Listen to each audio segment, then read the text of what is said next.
सभी दोस्तों को नमस्कार। एक बार मित्रों फिर से स्वागत है आपका राजस्थान जीके की आपके एंटीबायोटिक सीरीज में। यहाँ हम लोग बात करने जा रहे हैं कि कौन सा कथन किसका है। राजस्थान के इतिहास के प्रमुख कथन एग्जामिनर पूछता है साथियों, और उसी की हम लोग बात कर रहे हैं। राजस्थान के इतिहास के प्रमुख कथन उसी की हम लोग बात करने जा रहे हैं। यहाँ देखिए आप लोगों के कि एक तरफ मैंने संबंधित व्यक्ति दे रखा है मित्रों, और एक तरफ मैंने यहाँ कथन का नाम दे रखा है, उनका कथन क्या है। धीरे धीरे आगे बढ़ेंगे, बहुत शॉर्ट में बात करेंगे, लेकिन साथियों समझाते हुए आगे बढ़ूंगा। पहला कथन है अमीर खुसरो का। अमीर खुसरो क्या कहते हैं जरा उनका देखें हम लोग। अमीर खुसरो कह रहे हैं कि आज हिंदुओं का गढ़ इस्लाम का घर हो गया। तब अलाउद्दीन खिलजी ने, आपको पता है, चित्तौड़ राजस्थान का पहला साका हुआ था 11 जुलाई 1301। ये 11 जुलाई जो 1301 है मित्रों, राजस्थान का पहला साका, और यहां अलाउद्दीन खिलजी का रणथंभौर पर अधिकार होता है। उसी संदर्भ में अमीर खुसरो कहते हैं आज हिंदुओं का गढ़ इस्लाम का घर हो गया। रणथंभौर दुर्ग के संदर्भ में यह कथन है मित्रों। इसी तरीके से एक कथन आपको ऐसा और मिलता है, वे मिलता है मारवाड़ के इतिहास में। जब महाराजा जसवंत सिंह की साथियों मृत्यु हुई और जसवंत सिंह और औरंगजेब के मध्य 36 का आंकड़ा था धर्मत के युद्ध से, क्योंकि धर्मत के युद्ध में औरंगजेब की सहायता ना दे के दारा सिखों के साथ दिया जसवंत सिंह ने, ये ध्यान रखें। तो आज कुफर का दरवाजा टूट गया, अर्थात मेरा धर्म विरोधी मारा गया। तो औरंगजेब का कथन है, और किस संदर्भ में कहा गया है आप लोगों के, महाराजा जसवंत सिंह के साथियों मृत्यु पे बात कही गई है।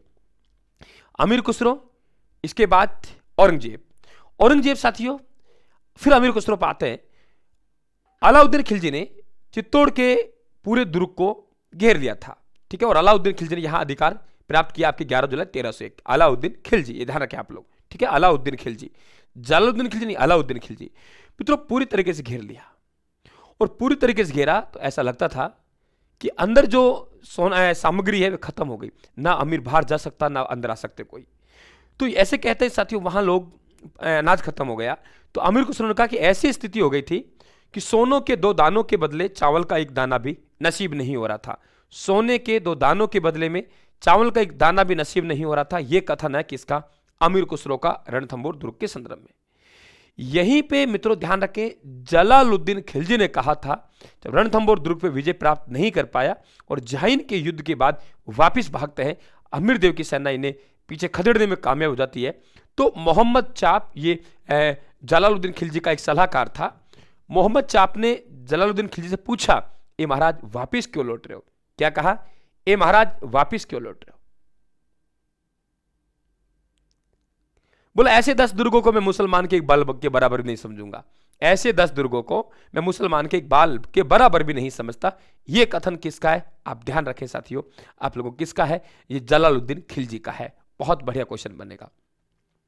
चंद्रवरदाई ऐसा मानते हैं कि चंद्रवरदाई साथियों जो पुस्तक लिखी पृथ्वीराज रासो, उसे इनका दत्तक पुत्र जलहड़ ने पूरा किया। और इसमें बात लिखी हुई है कि पृथ्वीराज चौहान और चंद्रवरदाई एक दिन साथियों परलोक गमन हुआ था। तो ये चंद्रवरदाई पृथ्वीराज चौहान को बंदी बना के काबुल ले जाया जाता है मोहम्मद गोरी, और मोहम्मद गोरी कहता है कि भाई आप हमारे अधीनता स्वीकार कर लो। वहां स्वाभिमान से बोलते हैं, आंखें फुड़वा देते हैं, काल कोठरी में बंद रखते हैं। चंद्रवरदाई को जब इस बात का पता लगा तो चंद्रवरदाई साथियों वहां पहुंचता है, पूरा दृश्य जानता है, पूरा पता लगता है कि यार तो ये हो गया। तो निश्चय किया कि हम यहाँ चौहान साहब से साथियों, ये गोरी है, इसको बिल्कुल हम लोग यहाँ मरवाएंगे, और गोरी इस हम लोग कला को नहीं पहचान पाएगा हम क्या कर रहे हैं। और ये जो आपके पृथ्वीराज चौहान है, ये शब्द भेदी बाण चलाने में निपुण था साथियों। पृथ्वीराज चौहान शब्द भेदी बाण चलाने में निपुण। चंद्रवरदाई ने इशारा किया कि मैं एक दोहा बोलूंगा, और वे दोहा को आप लोगों को देख सकते नहीं क्योंकि आंखें फुड़वा दी। दोहा को बोलूंगा, आप लोग तीर चला देना।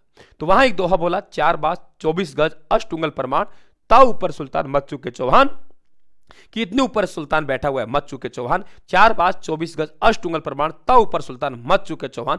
चंद्रवरदाई कथन है, और वहां साथियों जो बात हुई उसके संबंध में है। तो ये भी आप लोग ध्यान रखें, बहुत बढ़िया क्लास चल रही है आप लोग। देखिए जलालुद्दीन खिलजी हम बात कर ही रहे थे मित्रों कि ऐसे 10 दुर्गों को, क्या कहा मैं?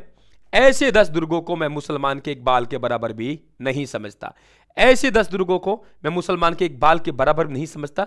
किसने कहा है? रणथंभौर दुर्ग के संदर्भ में जलालुद्दीन खिलजी ने कहा है। और किससे कहा है? मोहम्मद चाप से कहा है।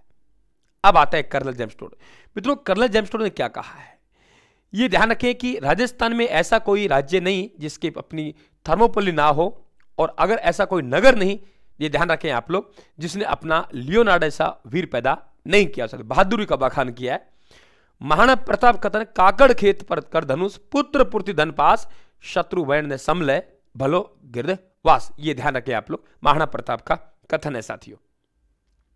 मानसिंह 12 साल की उम्र में इनके दादा इन्हें किसके पास ले जाते हैं? अकबर के पास ले जाते हैं।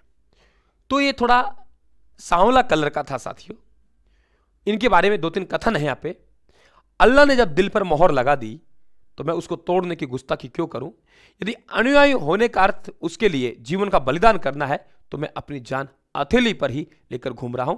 हिंदू धर्म का प्रबल समर्थक था, अकबर की सेवा कर रहा है, अकबर के साथ रहना अलग बात है, लेकिन साथियों हिंदू धर्म को इसने ठेस नहीं पहुंचाई, ये इसका बहुत बड़ा है। और कहता है जब अल्लाह ने मेरे दिल पे गुस्ताखी लगा दी तो मैं इसे तोड़ने गुस्ताखी क्यों करूं? तो मोहरी लगा दी तो मेरे।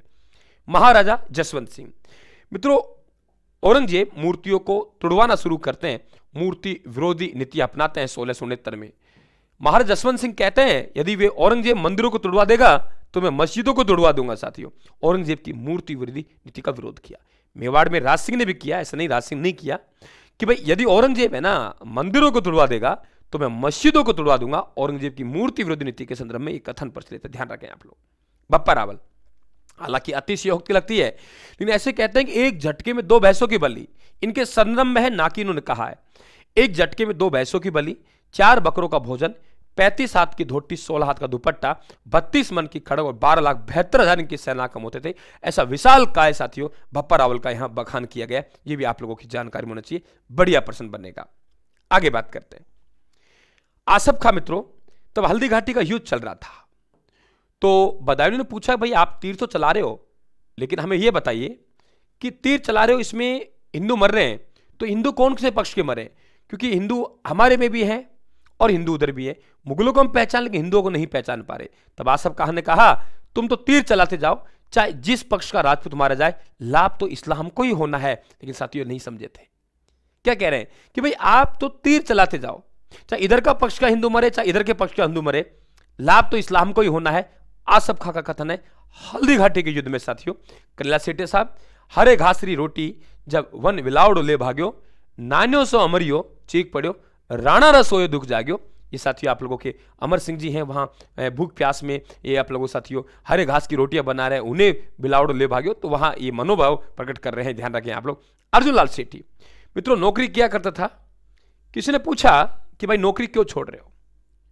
माधो सिंह राजा थे, उन्होंने कहा कि आइए हमारे साथ नौकरी लगाते हैं आप लोगों को। इन्होंने कहा अरे यार अर्जुन लाल नौकरी करेगा तो अंग्रेजों को भारत से कौन बाहर भगाएगा? क्या कहा?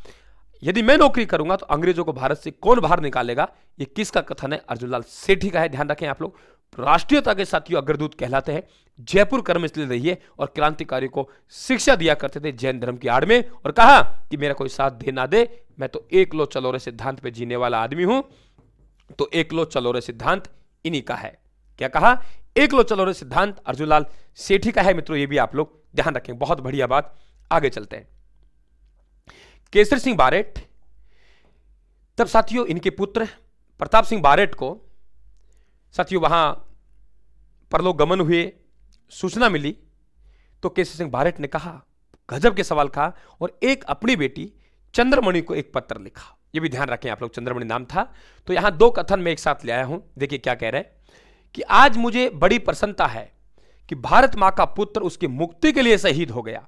आज मुझे बड़ी प्रसन्नता है कि भारत मां का पुत्र था, उसकी मुक्ति के लिए शहीद हो गया, और अपनी बेटी को एक पत्र लिखा ताकि उनका हौसला कमजोर ना हो जाए। तुम्हें पता है देश की आजादी के राजस्व यज्ञ में तुम्हारे परिवारजनों की आहुति से ही देश के इस बड़े भूभाग में क्रांति संभव हो सकी। अपनी पुत्री को लिखा गया एक पत्र के संदर्भ में साथियों केसरी सिंह बारेट का है। और वे प्रताप सिंह बारेट साहब थे कि मेरी मां रोती है तो रोने दीजिए, मैं मेरी मां को सैकड़ों माताओं को रुलाना, मैं मेरी मां को हंसाकर सैकड़ों माताओं को रुलाना नहीं चाहता। ये जो कथन है मित्रों ध्यान रखना, प्रताप सिंह बारेट। फिर इसको बहुत यातनाएं दी साथियों क्लीवलैंड ने। फिर कहा कि मेरी बोटी बोटी करके अगर कुत्तों खिला दी जाए तो भी जुबान खोलने वाला नहीं हूं। फिर क्लीवलैंड ने कहा कि ऐसे महान क्रांतिकारी तो मैंने भी नहीं देखा। केसरी सिंह बारेट बहुत गजब का कथन कह रहा है मित्रों यहाँ पे केसरी सिंह बारेट साहब। और वे कथन क्या है देखिए आप लोग।